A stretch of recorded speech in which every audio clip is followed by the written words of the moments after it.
Hello everyone, I am Dr. Velmani P.S., Professor, Department of Computer Science, University of Science and Technology, Meghalaya. In this video, we are going to see about machine to machine towards IoT, the global context. The contents are M2M towards IoT, that is machine to machine communication towards Internet of Things. The second one is global changing with IoT. The third, that is general technology and scientific trends. The fourth one is wireless sensor under sea monitoring. The fifth one is trends in information and communications technologies. M2M towards IoT. A set of mega trends are combining to create needs and capabilities, which in turn produce a set of IoT technologies and business drivers. A mega trend is a pattern or trend that will have a fundamental and global impact on society at a macro level over several generations. Game changers. The game changers come from a set of social, economic, and environmental shifts.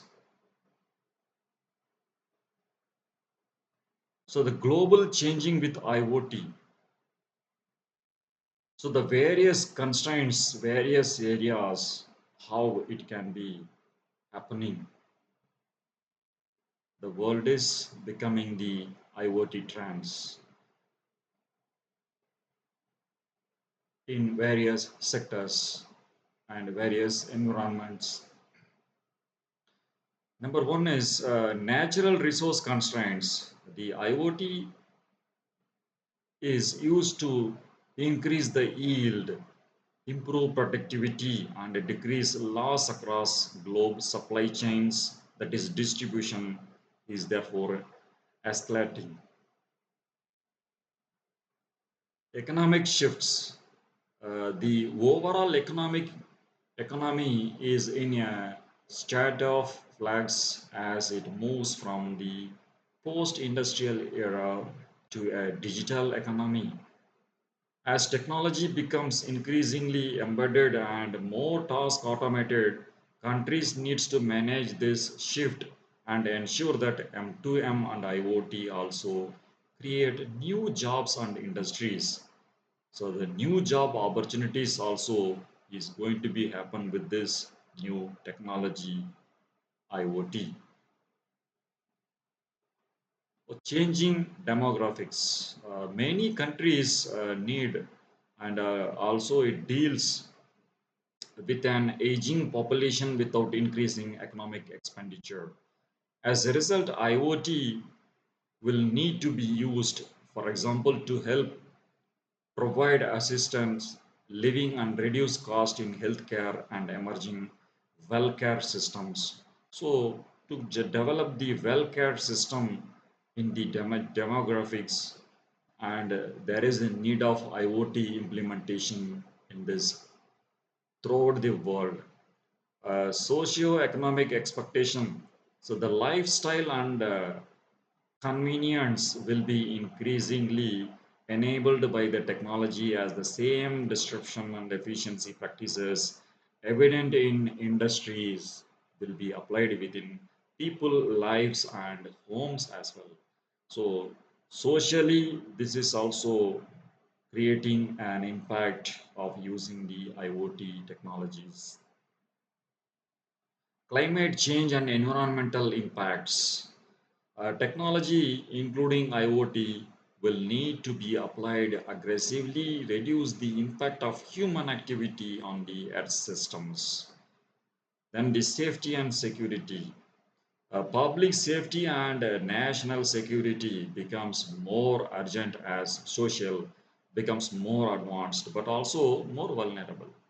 So some of the things like prevention and different technologies can address a number of the issues. Urbanization. So urbanization creates an entirely new level of demands on city infrastructures in order to support increasing urban population. So IoT technologies will play a central role in the optimization for citizens, and it also enterprises with the urban realm, as well as providing increased support for decision makers in the city levels. Now the general technology and scientific trends. So the general technology, material science, also we are using this. Then the complex and advanced machinery, also we are using this. So in the material science, the micro electromechanical systems can be used to build advanced micro-sized sensors like accelerometer and gyroscopes. We'll see this accelerometer and gyroscopes, how this can be available in the form of hardware device equipment. So the new materials provide different methods to develop and manufacture a large range of different sensors and actuators, as well being used in applications for environmental control, water purification, etc. So this is the material science, and we'll see this sensor and sensors like accelerometer and gyroscopes in the further slides. So the complex advanced machinery, it's autonomous or semi-autonomous. So the individually it is having the capability to control the environment and to uh, get the information from the live environment information. Accordingly, the machines will act. So today these are used in a number of different industries. Example is robotics. The robots are very advanced machinery which is used in different harsh environment such as deep sea exploration or in the mining industry in solutions such as Rio Tinto's mines of the future.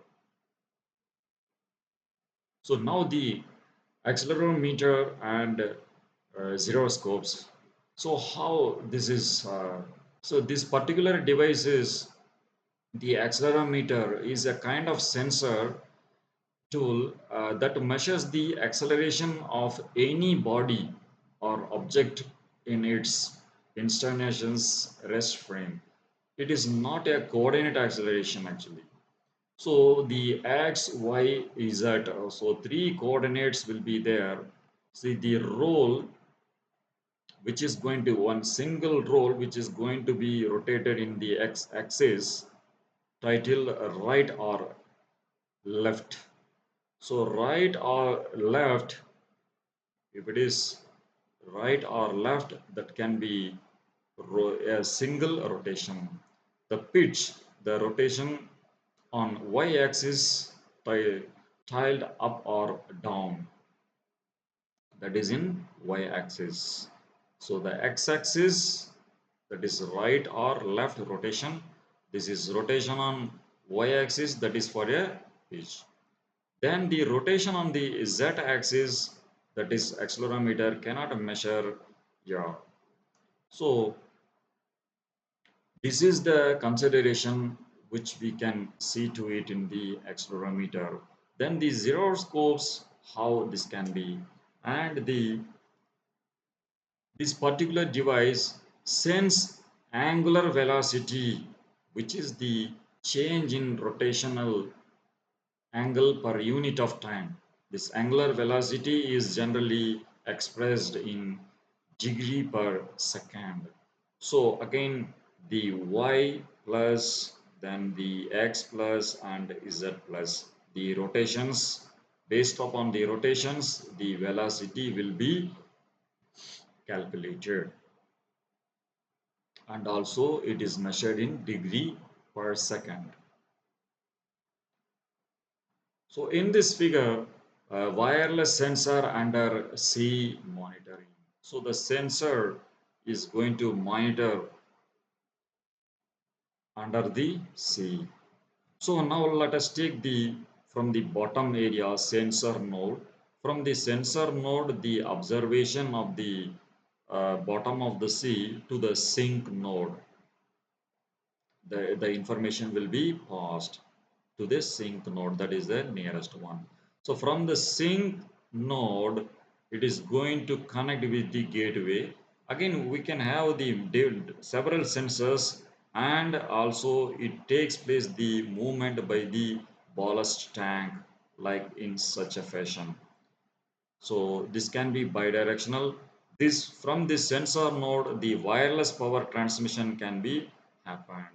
The wireless power transmission module. So this is the wireless transmission module, and these are all the movement by the ballast tank. This is the tank which we can see it in the sensor node. So now how the power management is going to be happen in the gateway, we'll see to it. So from the sensor node, the environment observation can be done, and based upon that, this transducer will convert the signal, and the solar cell will produce the energy, and this will be controlled by the personal computer from the user side through the gateway, and the power management will takes the battery backups, and the small battery charge controller will control the battery power, and wireless power transmission will happen to this sensor node, and automatically it moves from this activator takes place just opposite action, which is opposite to the transducer.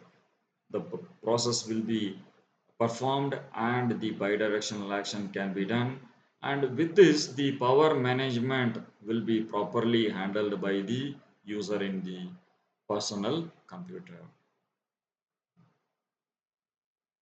So in this way, under the sea level, we can monitor, and also at the same time, the sensor node will get the power supply.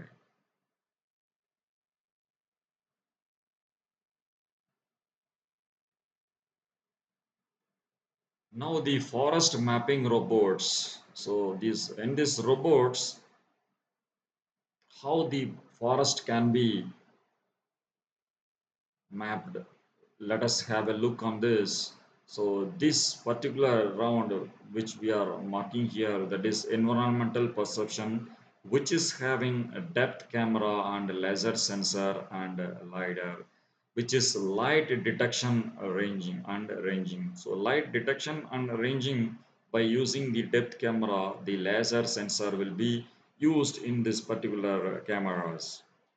Then the drive system, the electric drive, the hydraulic drive, the pneumatic drive, and this new drive also will be used to uh, make some movements in this particular robot. So in case of moving right or left, accordingly this hydraulic drive system will be operated. Then the controlling strategy, so the how to control this drive system, so by using this PID control. This PID is nothing but a proportional integral derivative controller, so it can monitor the environment properly, and also it is having the neural network control and fuzzy control, non-linear control. So by using these control methods, and this particular robot can observe the environment, and accordingly it will act in the crop transport robot, as well as a mechanical arm, this cutter unit. Based upon that, it will act as an activator here. The physical action will be takes place at this moment. So this kind of forest mapping robots and all will be very helpful in the monitoring of crop transport and the mechanical arms, then some cutting of the some grasses, and some various activities which is going to be monitored in the forest side. And from the remote area, we can control these simple robots from the user end side. Now, the energy protection and storage. It is related to the global interest of securing the availability of the electricity while reducing climate and environmental impacts. So, in such situation, smart grids, for example, it implies micro generation of the electricity using affordable photovoltaic panels. In addition, smart grids also require new types of energy storage, both for the grid itself for emerging technologies such as electric vehicles. Yes. So, energy protection, the electric vehicles that rely on increasingly efficient battery technologies will be used in the electric vehicles. Then the wireless sensor networks will increasingly rely on different energy harvesting technology and also rely on new miniaturized battery technologies and ultra capacitors. So, which is having the small battery with the small capacity of the power supply. And at the same time, these technologies will be enabled to keep the battery backup properly. Now, the trends in information and communication technologies. So, the trends in information and communication technologies generally in IoT, sensor activities and tag functions as the digital interface faces to the physical world. So, these tags used such as RFID provide the means to put electric identities on any object and can be cheaply produced. Embedded processing is evolving not only towards higher capabilities and processing speeds, but also extending towards the smallest application. So rapid deployment of cellular 3G and 4G or long-term evaluation, that is LTE systems on the global scale. These systems provide ambiguous and relatively cheap connectivity with the right characteristics for many applications, which is including low latency and the capability to handle large amount of data with high reliability. Software architectures, during the software development, the techniques from what were originally closed environment towards the platform and the web paradigm and using a service oriented approach. By extending the web paradigm to IoT devices, they can become a natural component of building any application and facilitate an easy integration of IoT device services into any enterprise system that is based on the SYA. So automatically any kind of application will be facilitated with the enterprise system that is based on this service oriented approach. So in continuation to this, open APIs also allowing the components to be combined together in multiple different ways by multiple developers who develop the platform or install the services. And at the same time, the cloud computing is also one of the greatest aspect of the evaluation of ICT for IoT, as it allows virtualized and independent execution environments for multiple applications to reside in isolation on the same hardware platform. And usually it is in the large data centers. Then the data processing and intelligence software, which increase a role to play the IoT solutions. Then the big data, the size of data sets are available, increasing number and size of data sets that are available for the companies and individuals to collect the platform analysis. So decision support or even decision making systems. So it becomes very important in different application domains of IoT, as will the set of tools required to process the data, aggregate information, and create knowledge on that particular data analysis to take decision and give the proper solution on the IoT connected devices to take necessary action based upon the predetermined logic. Thank you very much. Thank you.